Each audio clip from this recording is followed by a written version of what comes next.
Islamic info نوری channel کے پیارے دوستو السلام علیکم۔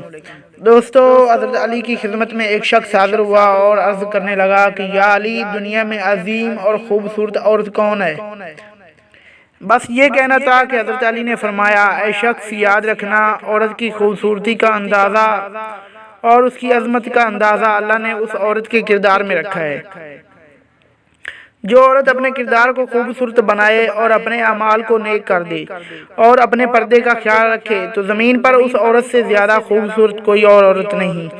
حضرت علی نے فرمایا کہ میں نے اللہ کے رسول سے سنا، جب کوئی شوہر اپنی بیوی کے کردار اور اعمال پہ فخر کرتا ہے اور اس کی تعریف کرتا ہے تو آسمان سے فرشتے اس عورت کی زیارت کے لیے آتے ہیں اور زیارت کر کے جنت میں حوروں کو بتاتے ہیں کہ یہ عورت ایسی ہے کہ جس عورت پر اس کا شوہر فخر کرتا ہے، اور جنت کی حوریں بھی اس کی زیارت کی مشتاق بن جاتی ہیں۔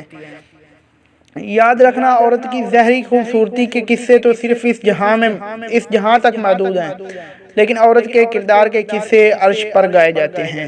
دوستو، ویڈیو اچھی لگے تو چینل کو ضرور سبسکرائب کیجئے گا اور بیل آئیکن گھنٹی کو بھی پریس کر دیجئے گا۔ ایک اور ویڈیو کے ساتھ ملتے ہیں، اپنا خیال رکھیے گا، اللہ حافظ۔